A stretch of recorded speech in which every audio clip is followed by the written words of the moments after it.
Hello, good morning, good afternoon, good evening, wherever you are. Welcome to EnglishEverest.com, IELTS Speaking Part 1 Lessons. Today's topic is home or accommodation.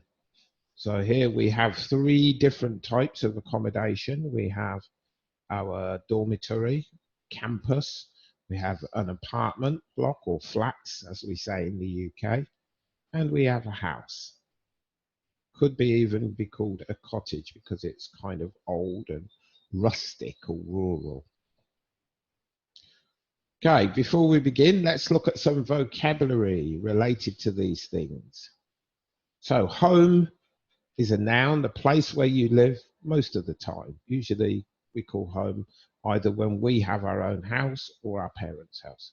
Dormitory, dorm, shortened version of dormitory. Accommodation, which is uncountable. I do hear people say accommodations. It's wrong. It's used in the USA, but it's generally considered incorrect. This is where you stay sometimes, like a hotel or staying at a friend's. This is not your permanent residence. Again, live, to stay in a place permanently. We don't say you live in a hotel. This is one of the words that people often get mixed up. Stay is a short-term thing. People should say, where do you live, not where do you stay. They only say, where do you stay, if you're staying somewhere for a short time. A studio, which is all in one room. It has bedroom, bathroom, kitchen, shower, all in one room. We call them studio apartments. Bedroom, how to describe a house. When we're talking about house or apartment, we do describe it with the number of bedrooms. Example, a 2-bedroom house. That's how they're described. 3-bedroom house, 4-bedroom house, etc. Floor, the level you live on in an apartment block. I live on the 7th floor. Spacious, lots of room. Cramped, very little room. A balcony, outside area on the upper floor, not on the ground floor. That is a terrace or a veranda, but not a balcony. A kitchen diner, 1 or 2 rooms, dining room, kitchen, kitchen diner, where you eat and you can also cook. So we call them kitchen diner. And then we have dining room or lounge, living room, where you relax. These can often be together, a dining room come lounge. One end could have the table where people sit. The other end could have the sofa and TV. Own, it means to buy your own house or apartment. If you own your apartment, you've paid for it and it's yours. Hallway, entrance hall. This is where you come into the house or apartment. Shared means sharing with other people. So I live in a shared apartment or shared dormitory. Again, apartment in the USA, flat in the UK. And then the last one is rent, to pay monthly or weekly, usually monthly, for where you live.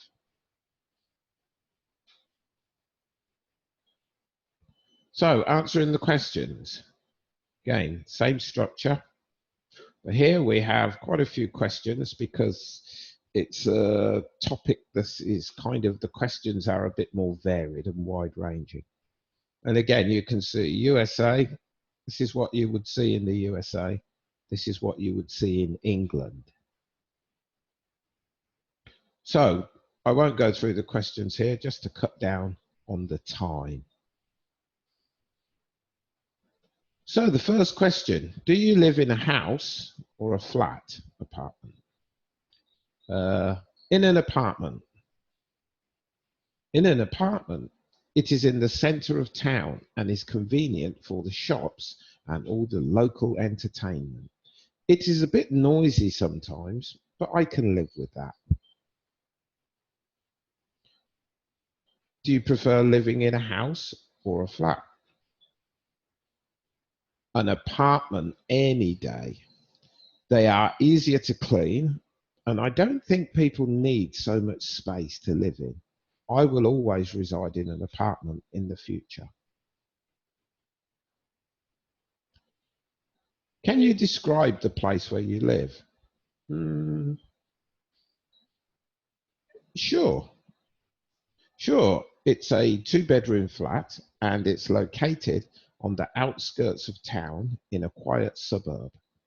It is on the second floor of 10 and has a living room, a kitchen, a small shower room, and a large balcony, which is great for sunny days. Who do you live with? With friends. With friends. We are all working in the city, so we share to make it cheaper.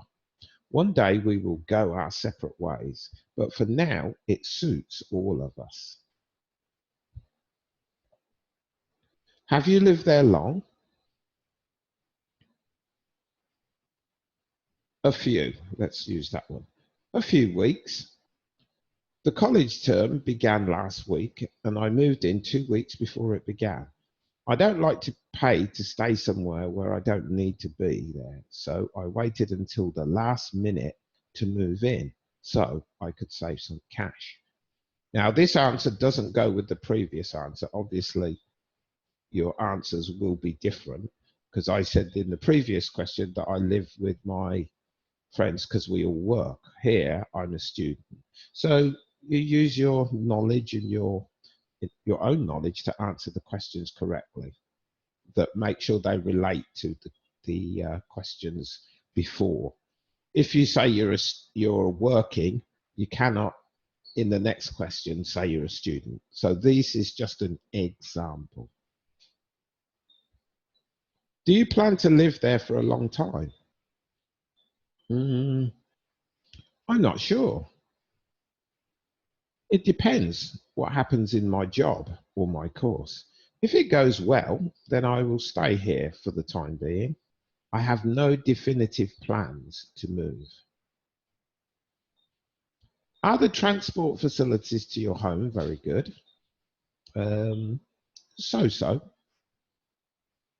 So-so. We need more buses as they only run twice an hour. And the subway is about 1 kilometre away on foot. We survive, but they could be better. I sometimes have to use taxis, which can get rather costly. What do you usually do in your house, flat room? Um, I'm rarely there because I have such a hectic lifestyle. I do so many activities after work or after school, university, your choice again, that I hardly ever arrive home before 10 p.m. By then, I'm so exhausted that I just flake out. Then I get up the following day and do it all again. Okay, that's the end of the lesson. Again, spend time practicing the answers, change information if you need to, or use the answers that are there. Remember, you don't need to be truthful in the exam. The examiner is testing your English, not your truthfulness. And also do a bit of research. Maybe the way that you describe things in your country is slightly different to how I've described them. So do a little bit of research and prepare. If you need to change things because the vocabulary is slightly different, do some research. And also, please subscribe. Those of you who know, please subscribe. Please comment on the videos. Please like the videos. And you can also visit our website to book lessons with us on all aspects of English, not only IELTS. We do grammar, vocabulary, reading, conversation, anything you like. And we also have a Chinese website for any Chinese viewers who may be watching this video. Thank you and see you in the next video.